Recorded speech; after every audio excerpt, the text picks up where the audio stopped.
비트코인이 이번 주에만 27%, 도지코인은 닷새 만에 반토막이 났습니다. 투자자는 혼란에 빠졌습니다. 중국 암호화폐 세력이 국내에서 큰 차익을 거둔 정황이 포착됐습니다. 이른바 김치 프리미엄을 노린 것인데 가상화폐 가치와 전망, 전문가 의견 들어봅니다. 정부가 대대적으로 홍보해온 K주사기에서 이물질이 발견된 사실을 식약처가 청와대에 지난달 중순 보고했던 것으로 확인됐습니다. 해당 사실이 4.7 보궐선거 뒤 언론 보도를 통해 알려져 야당은 의문을 제기했습니다. 이성윤 중앙지검장 관련 사건 수사심의 소집이 결정됐습니다. 박범계 장관은 수사심의위와 검찰총장 후보 추천 일정 사이엔 아무런 연관이 없다고 했습니다. 김명수는 즉각 사퇴하라! 국민의힘 의원 등 60여 명이 김명수 대법원장의 사퇴를 요구하며 거세게 항의했습니다.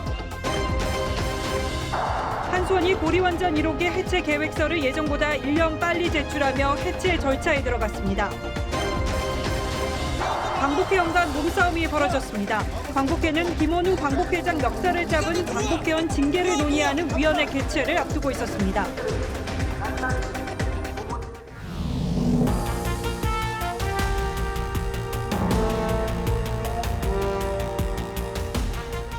시청자 여러분 안녕하십니까? 뉴스9의 신동욱입니다. 오늘 뉴스9은 이 화면부터 먼저 보여드리겠습니다. 국내 한 유명 가상화폐 거래소에 지금 이 시각 시황판입니다.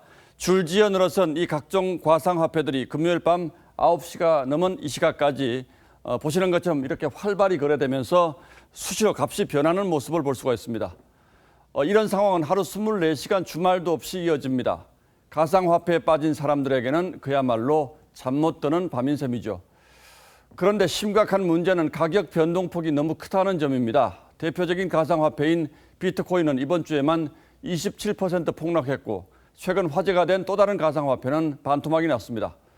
값이 너무 오르면서 전문가들의 경고가 이어졌고 은성수 금융위원장이 어제 자산으로 인정할 수 없다고 못을 박으면서 가상화폐 시장이 대혼란으로 빠져들고 있습니다. 김주영 기자가 먼저 보도하겠습니다. 가상화폐 가운데 가장 안정적이라는 평가를 받는 비트코인. 국내 거래소에서 6천만 원대에 거래됐던 가격이 오늘은 5천만 원대로 내려앉았습니다. 하루 만에 1,000만 원 넘게 폭락한 겁니다. 지난 13일 한때 8,200만 원에 육박했던 비트코인은 이번 주에만 27%나 떨어졌습니다. 테슬라 CEO 일론 머스크의 언급으로 넉 달 새 170배가 뛰었던 도지코인은 더 심각합니다. 닷새 전 572원이었던 가격이 198원대까지 떨어져 반토막 이하입니다. 정부의 불법 행위 단속 발표와 함께 모든 거래소가 폐쇄될 수 있다는 은성수 금융위원장의 엄포가 하락폭을 키웠다는 게 시장의 반응입니다. 이번 하락이 단기 조정에 그칠 거란 관측도 있지만 전 세계적인 흐름이 암호화폐 인식이 안정화돼서 암호화폐를 자산으로 인정하고 있습니다. 2017년 같은 그런 폭락 장세는 없는 거죠. 3년 전처럼 거품이 붕괴되면서 긴 조정장을 거칠 거란 분석도 나옵니다. 가격 상승이 빨랐던 만큼 조정의 폭도 커질 수밖에 없고요. 조정 기간도 길게 나타날 가능성이 높습니다. 한 치 앞도 내다보기 힘든 상황으로 급변하면서 가상화폐 시장은 큰 혼란에 빠졌습니다. TV조선 김주영입니다. 코인 시장은 그야말로 패닉입니다. 여러 경제 지표를 반영하는 주식 시장과 달리 사실상 심리에 좌우되는 게 가상화폐 시장이어서 당분간은 이런 혼란이 지속될 거란 전망이 많습니다. 정부에 대한 원망의 목소리도 적지 않았습니다. 이정현 기자가 투자자들의 목소리를 들어봤습니다.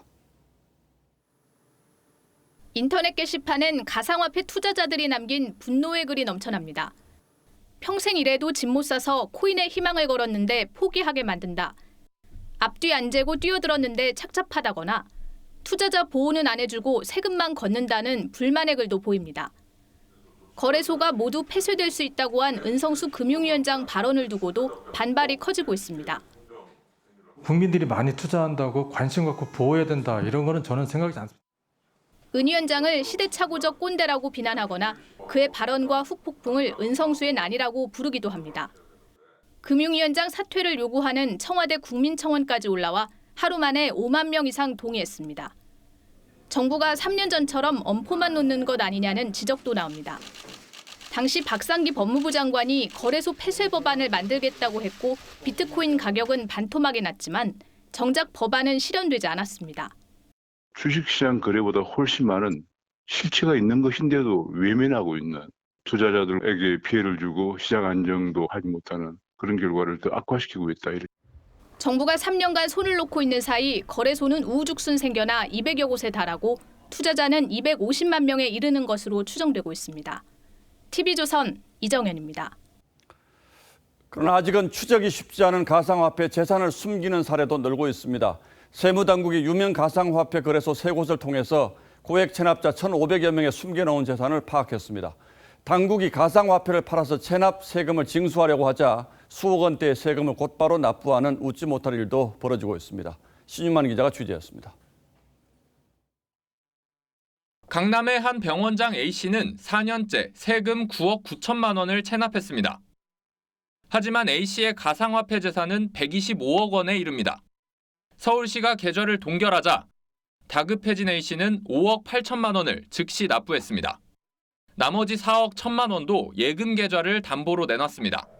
10년 넘게 세금을 안 내고 버티던 또 다른 체납자는 부랴부랴 체납액을 납부했습니다. 즉시 압류 조치한 결과 체납자는 11년 동안 버티던 체납세금 3,600만 원 전액을 납부하였습니다. 서울시는 가상화폐 거래소 3곳을 통해 고액 체납자 1,566명의 계좌를 파악했습니다. 이 가운데 676명이 보유한 가상화폐 251억 원어치에 대해 지난 12일부터 압류에 들어가자 118명이 밀린 세금 12억 6천만 원을 줄줄이 납부했습니다. 그동안 이들이 내지 않은 세금은 모두 284억 원. 한 체납자는 가상화폐 300만 원을 압류당한 뒤 매월 0.75%의 가산금이 붙어도 좋으니 지금 당장 팔지 말라며 시에 요청하기도 했습니다. 서울시는 국내 가상화폐 거래소 상위 30곳 가운데 14곳으로 고액 체납자 자료 조사를 확대하고 이번에 자료 제출을 거부한 거래소 한 곳은 압수수색 등 법적 대응을 할 방침입니다. TV조선 신유만입니다. 그런데 이 가상화폐라는 건 거래소마다 가격이 조금씩 다릅니다. 특히 국내 거래소의 가격이 해외 거래소보다 높게 형성되는 경우가 많아서 이걸 김치 프리미엄이라고 합니다. 즉 해외 거래소에서 가상화폐를 사다가 국내 거래소에서 팔면 안전자리에서 큰 돈을 벌 수도 있다는 뜻이죠. 최근 들어 국내에서 중국으로의 송금액이 급증했는데 도무지 다른 이유를 찾을 수가 없습니다. 김치 프리미엄을 이용한 가상화폐 거래 차익 상당액이 중국으로 흘러가고 있다는 분석도 나왔습니다. 송병철 기자입니다. 오늘 낮 한때 비트코인의 글로벌 시세는 49,000달러, 우리 돈 5,470만 원 정도입니다. 같은 시각 국내 거래소의 가격은 5,700만 원에 육박합니다. 해외보다 국내 가격이 더 높은 김치 프리미엄이 6% 가깝게 발생한 겁니다. 공급은 일정한데 수요가 많으니까 가격이 이제 올라가는 현상이 발생하는 거죠. 금융당국은 최근 일부 투기 세력이 김치 프리미엄을 이용해 막대한 차익을 보고 있다고 판단하고 시중은행에 해외 송금을 제한하도록 했습니다. 해외에서 싸게 산 가상화폐를 국내에서 비싸게 팔아 차익을 얻은 후 자국으로 송금하는 투기가 횡행한다고 본 겁니다. 그런데 중국 투기 세력들이 이미 막대한 차익을 본 것으로 추정되는 정황이 드러났습니다. 올해 4월 들어 중국으로 송금한 액수가 지난해 평균 수준에 비해 10배 이상으로 급증한 겁니다. 코로나19로 양국 교류도 줄어든 상태여서 가상화폐 차익 거래에 따른 송금액 급증이 유력하다는 분석입니다. 자금 세탁 등에 악용될 거란 우려도 나옵니다. 불법 자금 같은 경우가 자금 세탁에 대한 우려가 있고요. 또 이런 자금이 불법적으로 사용되지 않나. 국내 가상화폐 시장이 중국 투기 세력의 놀이터가 되고 있다는 지적입니다. TV조선 송병철입니다. 자, 일단은 이렇게 상황이 심각합니다. 하지만 기술이 만들어낸 허상이라고만 하기에는 가상화폐가 이미 우리 곁에 너무 가까이 왔다는 게 문제입니다. 지금이라도 이 투기 광풍의 해법을 찾아야 할 텐데 정부도 투자자도 당장은 짙은 안개 속에서 길을 찾는 답답한 형국이죠. 그래서 오늘은 이 분야의 전문가이신 김영중 고려대 특임 교수에게 직접 좀 여쭤보도록 하겠습니다. 자, 어서 오십시오. 예, 안녕하십니까. 뭐 가상화폐라고 저희는 씁니다만 암호화폐라고 하기도 하고 또 가상자산이라고 하기도 하는데 지금 정부도 정확한 정의를 못 내리고 있는 것 같아요. 뭐라고 규정할 수가 있겠습니까? 예, 2020년에 특검법을 개정하면서 가상자산이라고 정의를 하고 있습니다. 그래서 가상자산이라고 하는 용어는 전 세계 그 자금 세탁 방지 기구에 가입한 모든 나라에서 똑같이 쓰고 있고요. 조선일보는 제가 알기로 2019년부터 암호화폐로 사용하는 것으로 그렇게 알고 있는데 저는 이게 지폐를 사용하던 그 아날로그 금융에서 디지털 화폐를 사용하는 디지털 금융으로 넘어가는 과도기에서 중요한 역할을 할 수 있는 그런 매개체라고 생각을 합니다. 그런데 지금 이렇게 혼란이 있는 것은 과거에 중앙 집권 정부에서 발행해내던 화폐를 이 아날로그 디지털 금융에서는 아무나 막 만들어낼 수 있다. 좀 이런 게 지금 핵심 아니겠습니까? 그렇습니다. 지금은 그렇게 돼 있는 거죠. 앞으로 이제 중앙 정부에서 CBDC라고 하는 것을 발행하게 되면 그때는 지금 나와 있는 화폐들은 그냥 민간 화폐가 되는 것이고요. 중앙은행에서 발행한 화폐가 이제 법정 화폐로서 작용을 할 것입니다. 그래서 그때까지만 이렇게 이제 그 여러 가지 논란에 휩싸여 있는 것이고요. 한국에서도 CBDC를 발행하게 되면 그때는 CBDC가 법정 화폐고 그다음에 이렇게 거래가 되고 있는 많은 코인들은 그냥 그것을 대체하는 어떤 수단으로 그렇게 인식이 될 것입니다. 그러면 이 비트코인이라든지 지금 거래되고 있는 이 가상화폐들은 어떻게 되는 겁니까? 걔네들은 그 법정 화폐가 아닌 그냥 민간 화폐로서 작용을 할 건데 지금 우리가 그 한국은행에서 그 원화를 찍어내지 않습니까? 원화를 찍어내고 있음에도 불구하고 시중에서는 상품권, 포인트 이런 게 사용되고 있지 않습니까? 그런 정도라고 보시면 그렇게 되겠습니다. 갈 가능성이 높다 이거죠. 지금 뭐 저희가 투기 광풍이라는 표현을 씁니다만 이거는 대한민국의 특수한 상황입니까? 아니면 전 세계적인 상황입니까? 그것은 전 세계적으로 마찬가지입니다. 그 전 세계 어느 나라나 이 투자에 대한 열망이 있는데 그 투자 수단 중에 하나로서 이제 이 암호화폐를 이용을 하고 있는 것이고요. 우리는 지금 주로 암호화폐 거래에 치중을 하고 있는데 외국에서는 분산금융이라고 해가지고 그 암호화폐를 가지고 있는 사람들에게 이자를 준다든지 그것을 빌려주는 그런 분산금융이라고 하는 서비스가 많이 나와서 그쪽 코인에 투자를 많이 하고 있습니다. 그 지금 교수님 말씀은 전체적으로 아날로그 금융이 디지털 금융으로 가는 자연스러운 현상의 와중에 일어나고 있는 혼란이다. 좀 이렇게 정리를 할 수 있겠는데 금융위원장은 이거 인정하기 어렵다. 거래소도 다 폐쇄될 수도 있다. 보호할 수 없다. 이렇게 얘기한 건 어떻게 봐야 합니까? 그럼? 그것은 그 2018년에 박상기 장관이 가지고 있었던 그런 생각의 연장선이라고 생각을 하고요. 지금 이쪽에서의 그 세상의 변화는 1년이면 정말 옛날에 우리 그 역사에서의 100년이 변화하는 정도로 빠르게 변화를 하고 있거든요. 그래서 3년의 시간이 지나서 보니까 이 암호화폐 규제, 거래소 폐지 이런 것은 법적으로도 불가능하고요. 또 그것을 그렇게 한다고 해서 그게 없어지는 것도 아니지 않습니까? 그리고 그 당시에 2천만 원일 때 비트코인 가격이 2천만 원일 때 이제 그 거래소를 폐지하겠다고 그랬는데 그 이후에 지금 4천만 원, 8천만 원까지 올라갔다가 지금 6천만 원대로 내려왔지 않습니까? 그것을 보면 시장의 논리는 시장에 맡겨야지 이런 그 무자비하게 이런 법으로 해결할 수 있는 것은 아니라고 생각을 합니다. 자, 어쨌든 그러나 이제 시장에 맡겨놓은 결과가 단기적으로는 대단한 혼란이 있고 또 여기에 투자한 우리 20, 30대 젊은 사람들이 단기적으로 굉장히 큰 지금 손해를 보고 있는 이런 상황인데 그러나 이 주식 같은 경우에는 그 회사 실체가 있기 때문에 저게 분석이 가능하지만 이 가상화폐는 아직은 그런 단계는 아닌 것 같은데 지금 이 단계에서 투자자들에게 조언을 하신다면 어떤 말씀을 해주고 싶으시죠? 그러니까 그 여전히 투자자들은 좋은 주식을 사야 되는 것처럼 좋은 코인을 사야 됩니다. 그러면 이제 좋은 코인을 가지고 이 사람들이 할 수 있는 그 일이 여러 가지가 있지 않습니까? 그래서 늘 좋은 그 코인을 찾으려고 노력을 해야 되고요.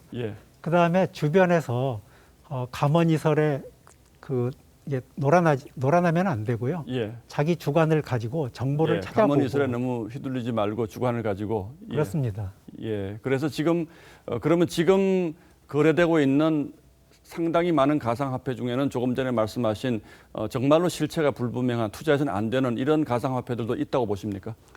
그런 코인은 분명히 존재합니다. 예.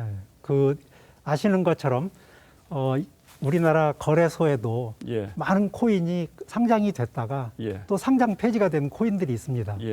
그리고 코인 마켓캡이나 이런 데 올라갔다가 이게 다단계성이어가지고 그래서 가격이 폭락한 그런 코인도 있거든요. 그렇다고 그러면 우리가 주식 시장에서도 그 상장 폐지가 되고 그다음에 망하는 기업이 있는 것처럼 암호화폐 세상에서도 동일한 일이 발생을 하는 거거든요. 그래서 늘 옥석을 가릴 수 있는 그런 지혜를 가지고 있어야 됩니다. 알겠습니다. 투자를 하더라도 이게 어떤 것인지 공부하고 투자하는 그런 자세가 필요하다. 이렇게 이해하도록 하겠습니다. 예, 고려대학교 김형중 교수님이셨습니다. 자, 고맙습니다. 예, 감사합니다. 예.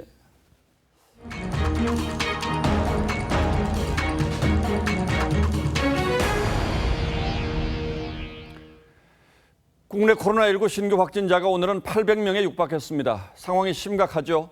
백신 접종을 마친 부천의 한 노인보호센터에서도 51명이 무더기로 확진됐고 해군 함정에서도 처음으로 집단 감염이 발생했습니다. 황병준 기자가 보도합니다. 경기도 부천의 한 노인보호시설입니다. 그제 입소자 1명이 첫 확진 판정을 받은 뒤 이틀 새 50명이 무더기로 감염됐습니다.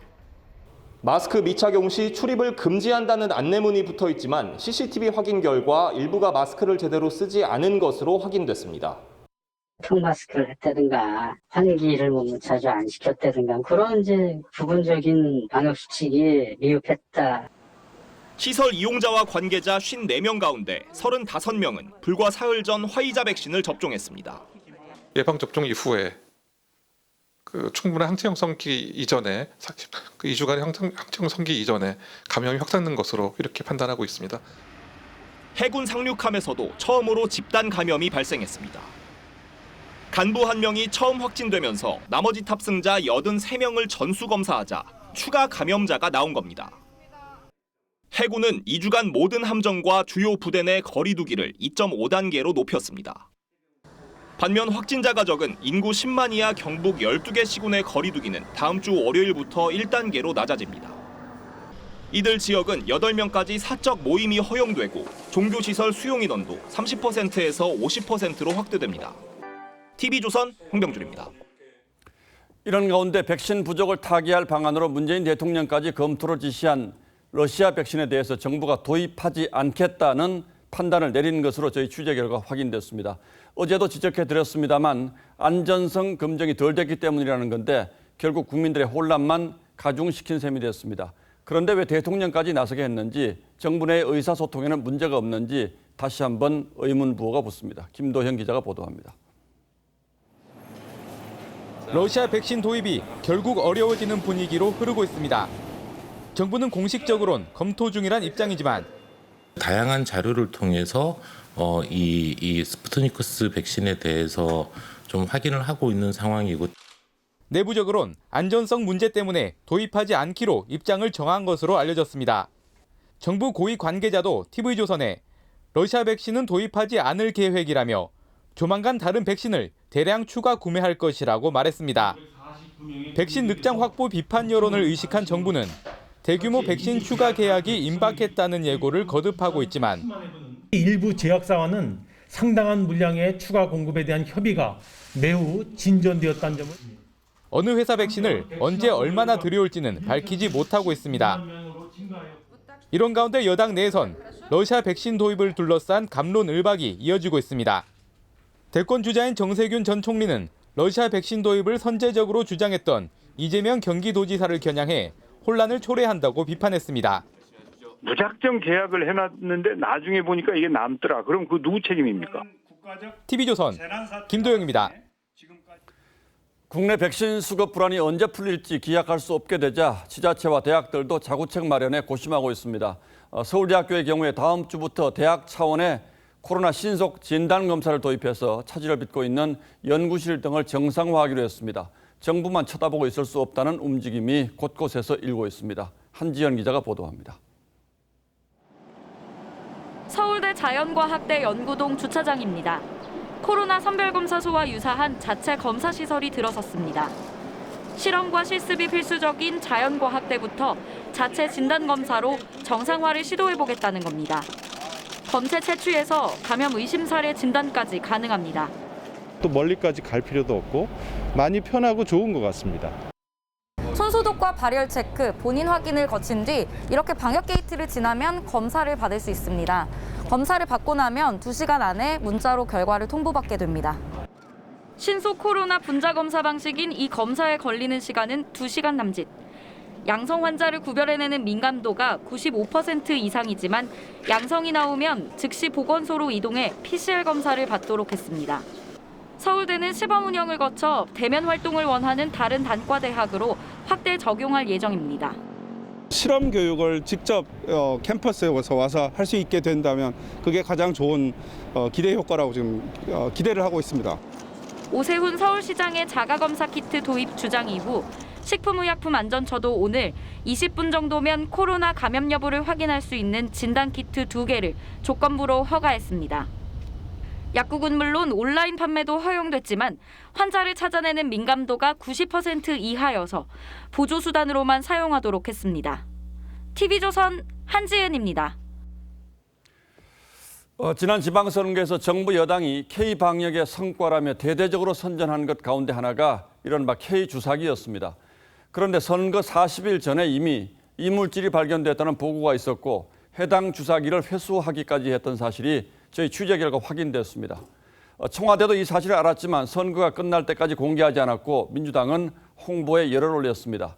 이 사실이 공개된 건 선거 열흘 뒤였습니다. 홍현주 기자의 단독 보도입니다. 국내 중소업체가 개발한 최소잔여형 주사기에서 이물질이 발견됐다는 신고가 처음 접수된 건 지난 2월 27일. 식약처는 3주 뒤인 3월 18일에야 해당 주사기 70만 개를 사용 중지하고 회수했습니다. 해당 업체 주사기가 이미 50만 개 사용된 뒤였습니다. 식약처는 이 같은 사실이 청와대에 보고됐는지를 묻는 국회 질의에 3월 15일 상황을 공유했다고 밝혔습니다. 최초 신고 뒤 17일 만에 청와대가 상황을 인지했고 또 사흘이 지날 때까지 이물질 주사기가 계속 사용됐다는 겁니다. 청와대와 식약처는 이런 사실을 즉시 공개하지 않았고 민주당은 보궐선거 기간 K주사기 성과를 홍보했습니다. K백신 주사기가 효과를 발휘하고 있는데 K주사기로 백신 접종의 속도를 높이는 데 기여했습니다. 주사기 내 이물질이 인체로 유입될 가능성은 높지 않다는 게 식약처 입장이지만 정부가 선거를 감안해 공개를 늦춘 것 아니냐는 지적도 나옵니다. 선거 결과에 영향을 줄 수 있다는 우려 때문에 발표를 미뤘다는 합리적 의심이 가능합니다. 청와대는 이물질 주사기 인지 시점과 조치 여부에 대한 질의에 확인해드릴 내용이 없다고 답했습니다. TV조선 홍현주입니다. 대검찰청이 이성윤 중앙지검장 관련 사건 수사심의를 열기로 했습니다. 기소 위기 속에 이 지검장이 외부 판단을 요구한 지 하루 만입니다. 기소 의견에 자신감이 있다는 뜻으로 해석되는데 이 박범계 장관은 다음 주 중반 열리는 검찰총장 후보 추천 일정과 수사심의 사이에는 아무런 연관이 없다면서도 차기 총장 인선 기준으로 대통령 국정철학과의 상관성을 꼽았습니다. 김태훈 기자의 보도입니다. 대검찰청은 이성윤 서울중앙지검장 사건에 대한 수사심의위원회 소집을 결정한 이유로 3가지를 꼽았습니다. 피의자의 신분, 국민적 관심도, 사안의 시급성을 고려했다는 설명이었습니다. 사안이 시급하다는 언급과 함께 위원회 개최 시기도 신속히 결정 내리겠다고 강조한 것을 놓고 법조계 일각에선 오는 29일 검찰총장 후보 추천위원회 회의 이전 결론을 염두에 둔 발언이 아니냐는 분석이 제기됐습니다. 검찰 안팎에선 김학의 전 차관 불법 출금 수사 외압 의혹 관련 수사팀의 설명 자료와 이 지검장 측 반박 자료 등 실무 준비를 감안하면 촉박하다는 지적도 나왔습니다. 박범계 법무장관도 수사심의위 소집과 차기 총장 인선은 무관하다면서도 이 지검장을 후보군으로 염두에 둔 듯한 발언도 내놓았습니다. 그래도 검찰이라는 기관을 이끌 수장을 임명하시는 거기 때문에 역시 대통령 국정 철학에 대한 상관성이 크겠죠. 검찰총장 후보 추천위는 3명 이상의 후보군을 정해 법무부 장관에게 추천하는데 법무부 장관은 이 중에서 최종 후보자 1명을 골라 대통령에게 제청합니다. TV조선 김태훈입니다. 그런가 하면 오늘 대법원 앞에선 거짓말 파문을 낳았던 김명수 대법원장의 사퇴를 요구하는 야당 의원들이 경찰과 몸싸움을 벌이는 일이 있었습니다. 결국 김 대법원장은 야당 의원들과 마주 앉았는데 사퇴하지 않겠다면서 직을 걸 일은 아니라고 했습니다. 이 소식은 이채림 기자가 취재했습니다. 온갖 사법 행정에 농단을 부리고 권력과 내통해서 법치주의와 사법부 독립을 깨고 있기 때문입니다. 김명수 대법원장의 사퇴를 촉구하는 집회도 중 김 대법원장의 차량이 정문 앞에 들어서자 국민의힘 의원들이 일제히 저지에 나섭니다.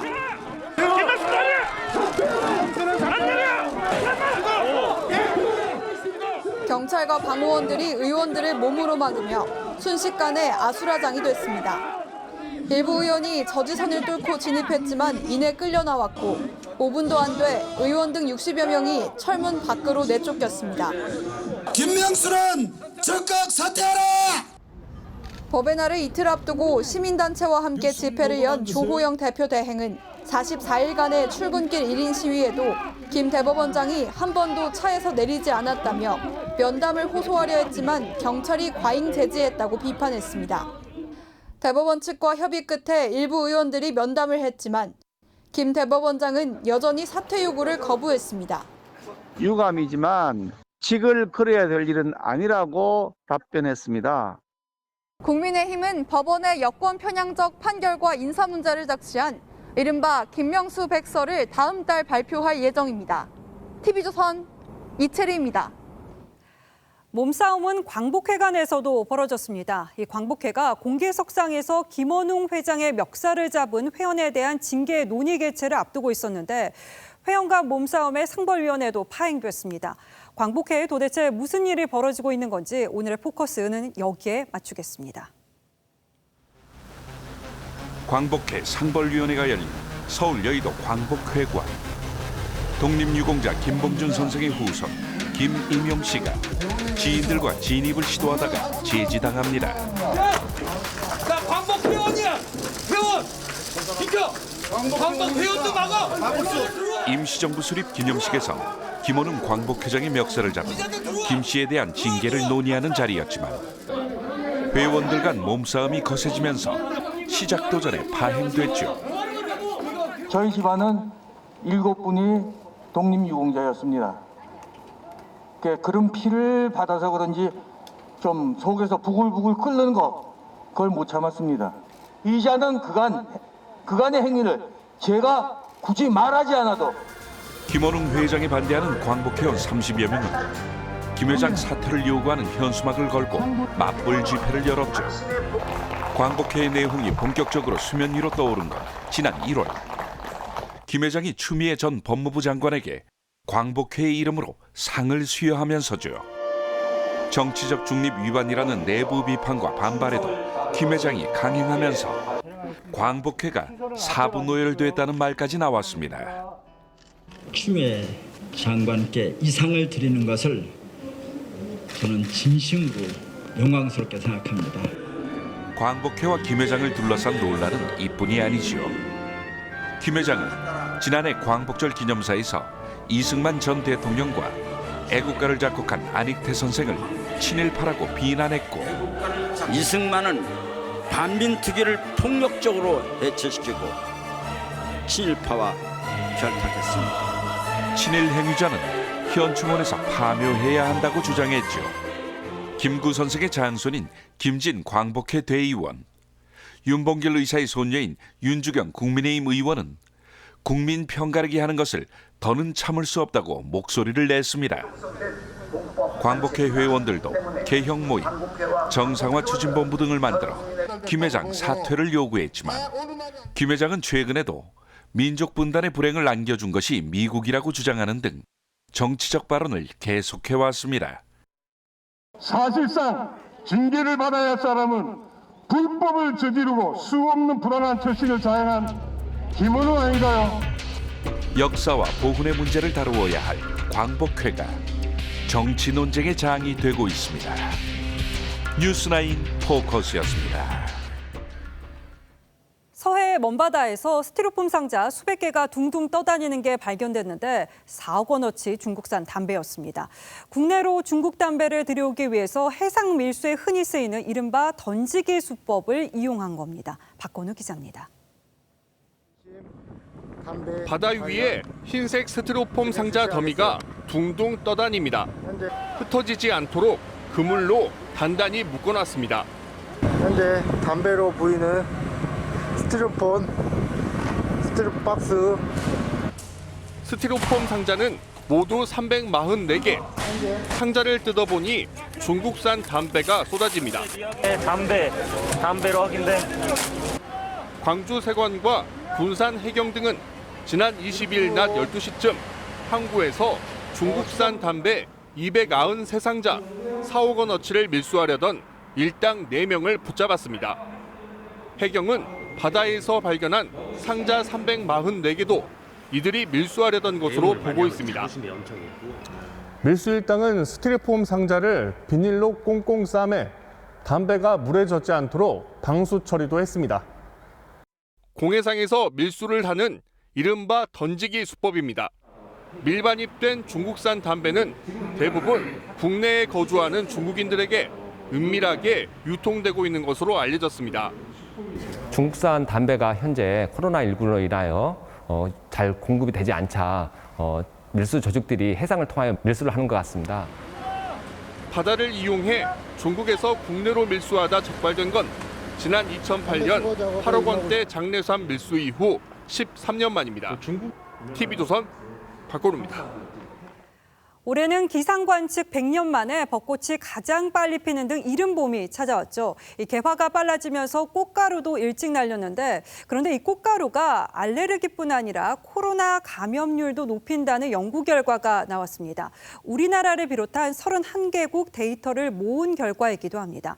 둘 사이에 어떤 상관관계가 있는 건지 최은영 기자가 알려드립니다. 소나무 가지마다 송화가루를 머금고 있습니다. 가지를 흔들자 노란 가루가 흩날립니다. 보통 꽃가루는 5월에 절정에 달했지만 최근 기후변화로 봄꽃 개화가 빨라지면서 꽃가루 발생 시기와 절정도 4월로 점차 빨라지고 있습니다. 20년 전 꽃가루 날림 시작 시기는 3월 초순이었지만 2019년에는 2월 중순으로 한 달 가까이 빨라졌습니다. 꽃가루는 꽃이 아니라 주로 참나무와 자작나무, 소나무 등에서 나오는데 알레르기, 비염과 천식, 결막염 등을 유발합니다.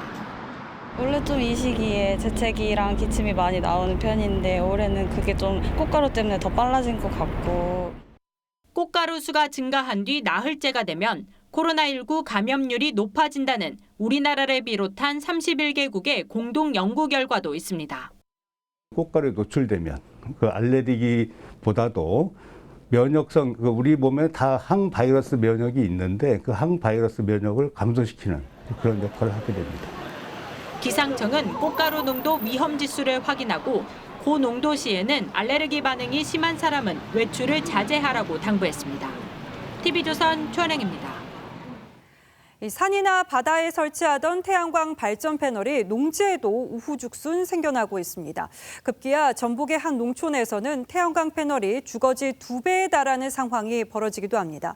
그렇다 보니까 친환경을 위해서 조성되기 시작한 태양광 패널이 환경 파괴 주범이 될 지경에 이르기도 하는데 농민 피해가 이만저만이 아닙니다. 장혁수 기자가 현장 추적했습니다.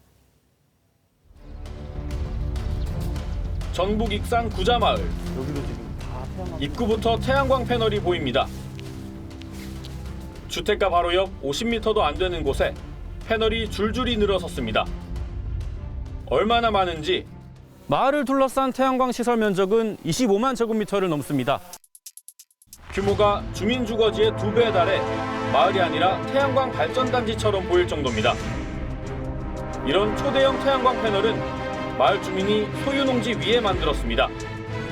발전 용량은 연간 20메가와트 이상으로 약 40가구가 1년 쓸 전기를 생산할 것으로 추정됩니다. 그런데 대규모 발전 설비가 너무 마을 가까이 생기다 보니 주민 불만이 쌓이고 태양광 주변 설치 200m 밑에는 또 땅값이 똥금이에요. 농사도 잘 안 된다고 하소연합니다. 수준이 안 되죠.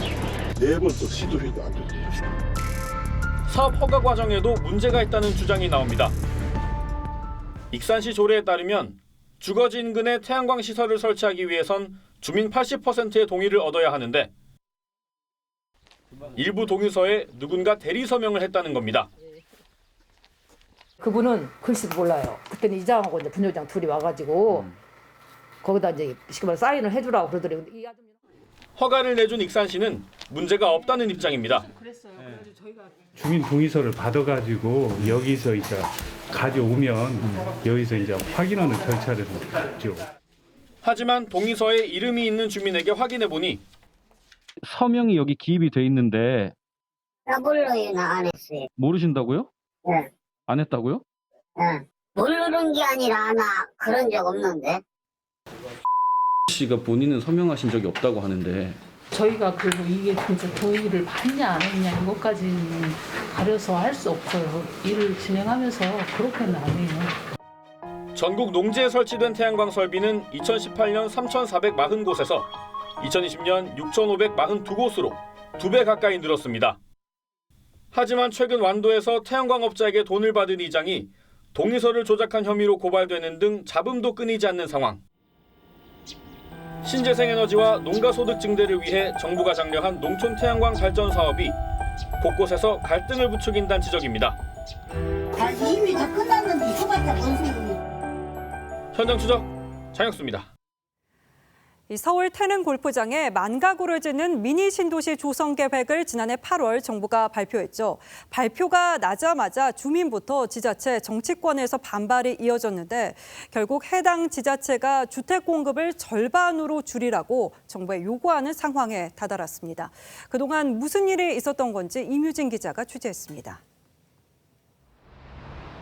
축구장 100여 개 크기의 태릉 골프장. 정부는 수도권 주택 공급 대책의 하나로 이곳에 만가구 미니 신도시를 조성하겠다고 공언했습니다.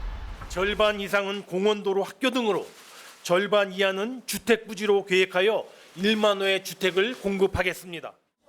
하지만 발표 직후 그린벨트 훼손을 우려한 환경단체 반대에 부딪혔고 교통난이 더 가중될 수 있다는 주민들 반발도 여전합니다.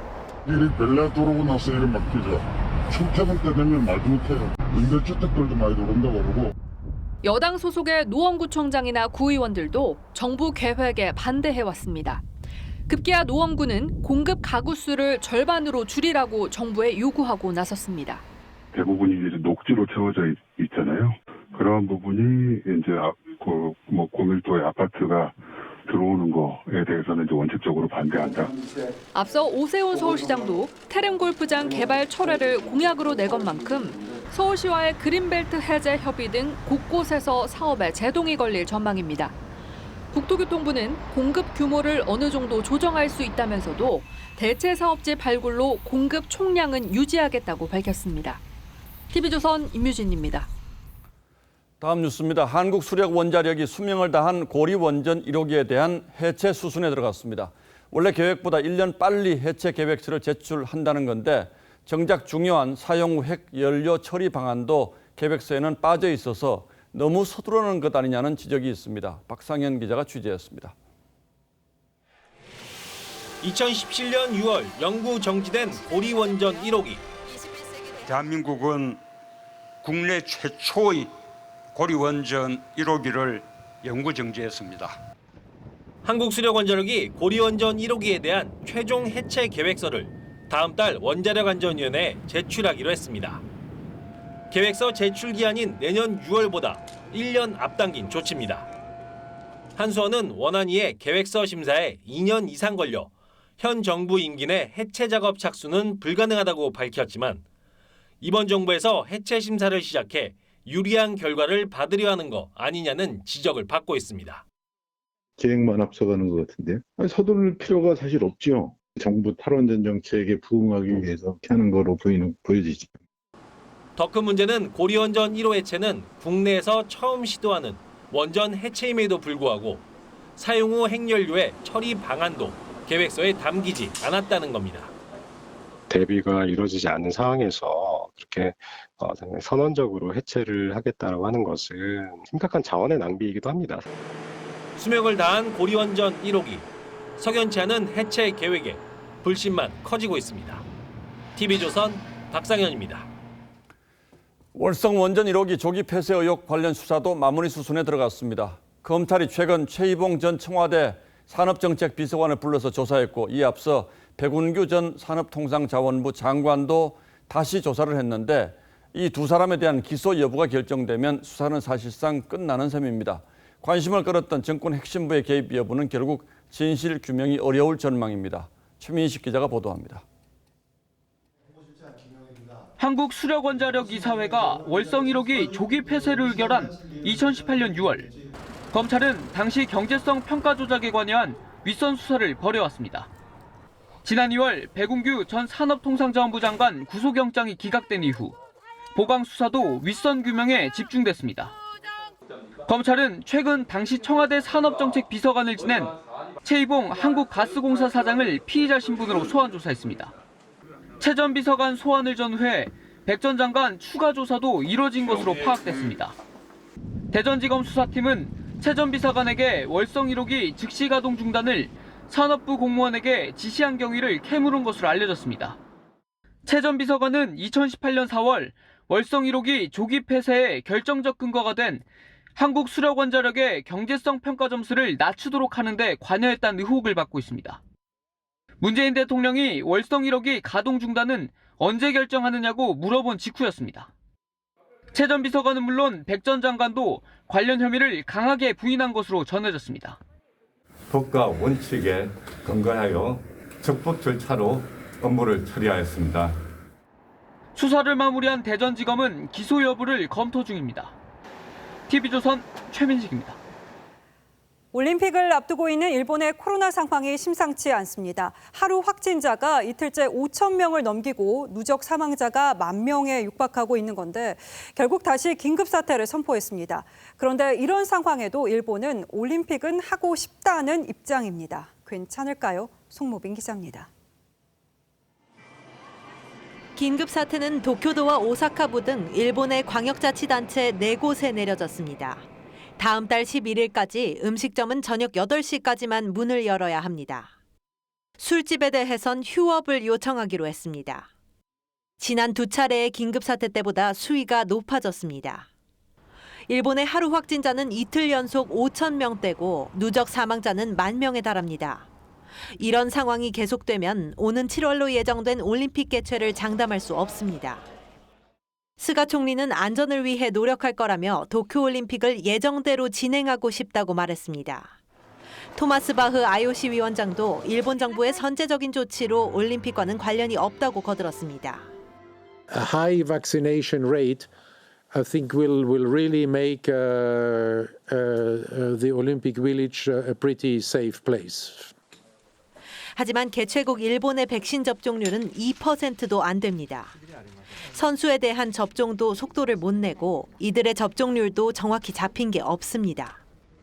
質問はありましたけれども、私たちに打たせてほしいとかそういった要望があるのは今まで聞いたことはございません. 지난 주말 일본 언론의 여론조사에서도 올림픽을 취소하거나 재연기해야 한다는 응답이 74%로 압도적이었습니다. TV조선 송무빈입니다. 5G와 증강현실 기술이 이제 일상생활로 들어옵니다. 새로 바꿀 헤어스타일을 미리 가늠할 수 있는 스마트 거울부터 개인 특성에 맞춘 자율주행 로봇까지 시대의 변화를 절감할 수 있는 현장에 이상배 기자가 다녀왔습니다. 거울에 손을 대자 여러 가지 스타일의 미용 유형이 나옵니다. 손가락을 이용해 길이 조정은 물론 색깔 변경도 가능합니다. 실제 제 얼굴에 접목시켜볼 수 있어서 흥미롭게 다가왔는데,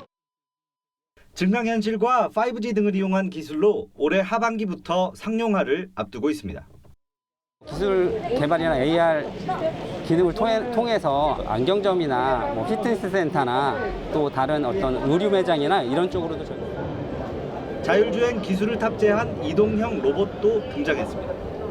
소화전도 되고 호텔 물품도 보관할 수 있는 등 다양한 활용이 가능한 자율주행 로봇부터 모니터를 장착해 실시간 소통이 가능한 로봇도 큰 호응을 얻었습니다.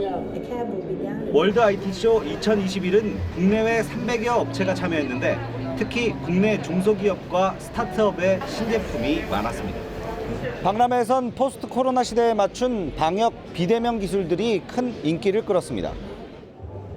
전자기기로 축산동물의 무게와 체형 등을 잴 수 있는 기기부터 작물의 특성에 맞는 최적의 발육 정보를 제공하는 AI 화분도 등장했습니다. 되게 신기하고 이런 서비스가 있다는 게 앞으로도 많은 사람들이 유용하게 사용할 것 같아요. 한편 미국의 제재를 받고 있는 중국의 IT 기업 화웨이도 박람회에 참가했습니다. 화웨이가 월드 IT쇼에 참가한 건 2014년 이후 처음입니다. TV조선 이상배입니다. 도쿄올림픽에 나설 양궁 국가대표들의 면면이 확정됐습니다. 사상 최초 정관왕을 달성했던 리우올림픽 위협을 재현하겠다는 각오입니다. 장동욱 기자입니다. 70m 밖 관역을 겨냥한 선수들이 망설임 없이 활 시위를 놓습니다. 바람을 가른 화살은 연달아 관역 한가운데를 꿰뚫습니다. 대한민국 대표 궁사들이 도쿄행 태극마크를 놓고 한자리에 모였습니다. 격리된 선수 전용 휴게실까지 운영하며 방역에 집중한 가운데 치러진 치열한 대결. 남자부에선 1위보다 3위에 시선이 더 쏠렸습니다. 2004년생 소년신궁 김재덕이 동점 경쟁 끝에 극적으로 도쿄행 막차를 탔습니다. 만 17살의 패기였습니다. 자신 있게 맞서자 평화를 지시받으면서 자신 있는 모습으로 쏠 수 있게 열심히 연습하겠습니다. 2016 리우올림픽 남자 단체전 금메달리스트인 김우진이 우승을 차지했고 리우 선발전에서 탈락했던 오진혁도 어깨 부상을 이겨내고 5년 만에 부활의 기회를 잡았습니다. 어깨가 부서지더라도 좀 다치더라도 좀 잘 해볼 생각입니다. 여자부에선 리우 선발전 탈락을 서륙한 강채영에 더해 장민희와 안산이 도쿄행 티켓을 거머쥐었습니다. 혼성 단체전 종목이 신설되며 올림픽 최초 3관왕까지 가능해진 상황. 대표팀은 금메달 3개를 목표로 한다는 각오입니다. 올림픽 본선보다 어렵다는 대표 선발전을 드러낸 6명의 태극 궁사들. 이제 도쿄에서 리우 전관왕의 위협을 이어갈 일만 남았습니다. 원주 양궁장에서 TV조선 장동우입니다.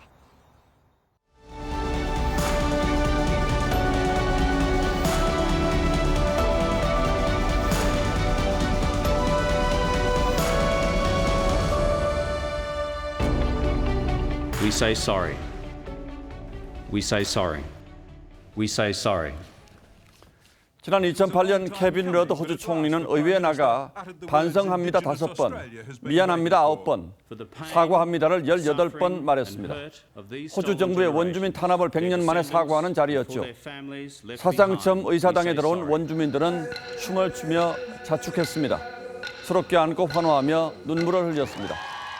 하지만 세상에는 안 하느니만 못한 사과도 많습니다.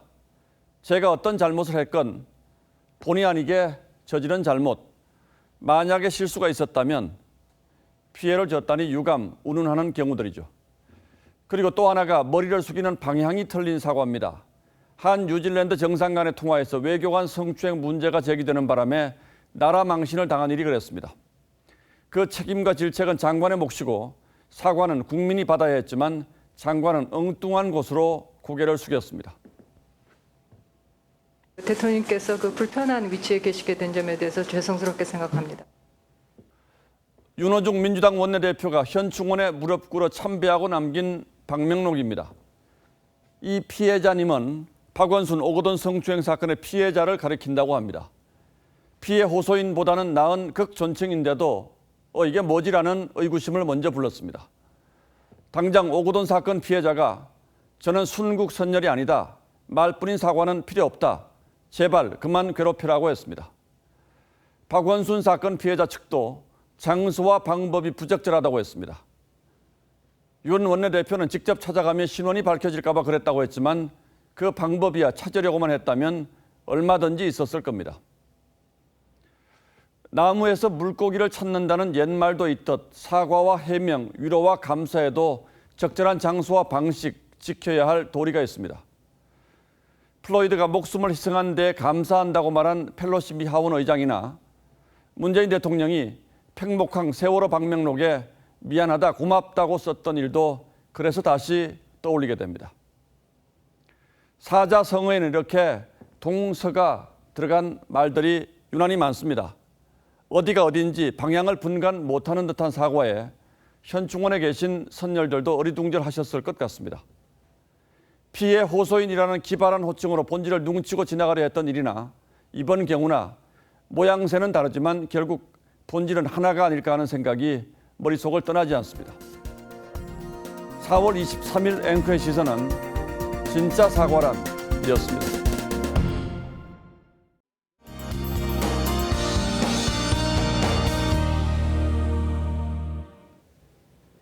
이번 주말 대체로 맑고 따뜻하겠습니다. 다만 일부 지역만 약간의 비 소식이 있는데요. 내일은 전남과 경남, 제주 지역에 소나기가 내리겠고요. 일요일에는 동해안 지역에 비가 조금 오겠습니다. 그래도 전국적으로 건조한 날씨가 이어지기 때문에 화재 조심, 산불 조심 잊지 마시기 바랍니다. 기온은 보통 이맘때보다 4, 5도 정도 높겠습니다. 서울과 대전이 24도, 광주가 26도까지 오르겠고요. 동해안 지역은 20도 이하에 머물면서 비교적 선선하겠습니다. 현재 모든 해상에는 풍랑특보가 발효 중입니다. 물결이 3에서 5m까지 거세게 일겠는데요. 해안가 안전사고에 유의하셔야겠습니다. 그리고 다음 주 수요일에는 전국에 비 소식이 들어있습니다. 날씨였습니다. 예, 4월 23일 금요일 뉴스9는 여기서 모두 마치겠습니다. 시청해주신 여러분 고맙습니다.